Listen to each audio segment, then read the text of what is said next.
A man accused of killing his program manager at a group home in Portland is expected to be arraigned today. A judge will formally read a murder charge against Armando Negret in the death of Marlene McNeil. Investigators say Negret stabbed her while she was working at Shalom House. That's a Portland-based nonprofit that provides housing for adults who suffer from a mental illness. This is Negret's first court appearance since a judge ordered him to undergo a mental health evaluation. That happened back in May. Elliot Cutler is once again out of jail. Cutler was released yesterday following a hearing on yet another probation violation. In 2023, Cutler pleaded guilty to having sexually explicit material of minors. Since then, prosecutors have accused him of violating his probation 6 times. 1 charge was dropped. He admitted to 3. 2 are still pending, and prosecutors are now trying to get his probation revoked altogether. Most recently, court documents say Cutler was discharged from a specialized behavioral program last week, but did not complete the program as directed by the court when he refused to sign a treatment contract. Cutler's lawyer says he refused to sign the agreement because it was more restrictive than the court-ordered probation conditions.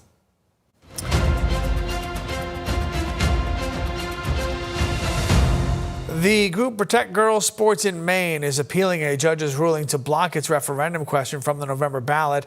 That question would ask voters if they want Maine to ban trans students from sports and facilities aligning with their gender identity. The group argues it did submit the requested number of petition signatures necessary to get that question on the ballot. Maine's Secretary of State had decided, though, that several thousand of those petition signatures were not valid. The appeal now heads to the Maine Supreme Court. Arguments begin July 1. As election workers continue to process votes from across the state, the Secretary of State's office has announced the dates for 3 recounts.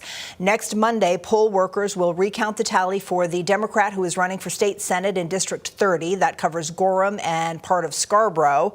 The following Thursday, there will be 2 more recounts. One is for the Republican House seat in District 49 in coastal Saginaw County. The other is for the Democratic primary for the House District 135 in the greater Kennebunk area. Today, we're expecting to learn the results of the races that went into ranked choice voting. So yesterday, there was some misinformation circulating online about issues with the process. Our Christian Harsa explains.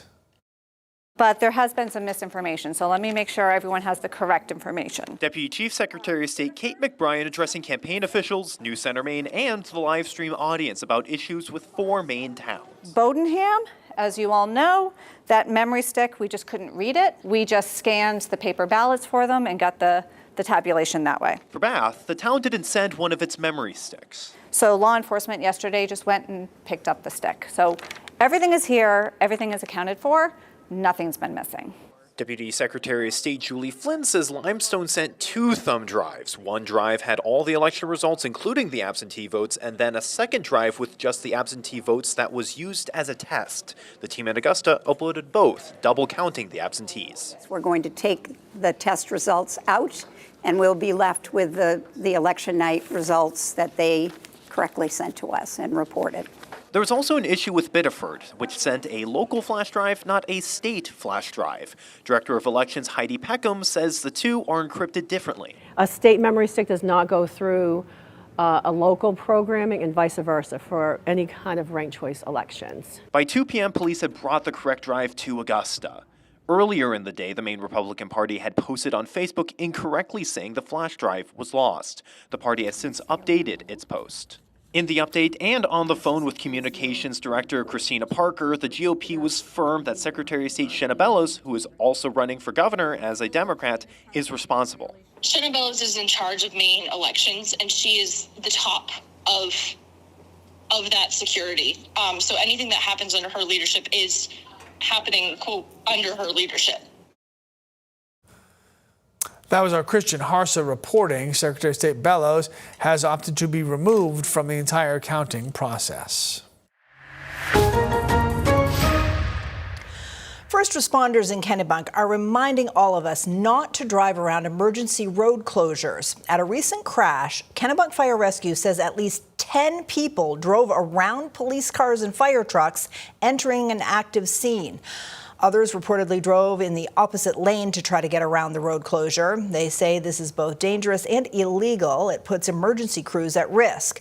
So if you come upon a road closure, you are asked to please slow down, follow directions from emergency crews, and stay within any barricades.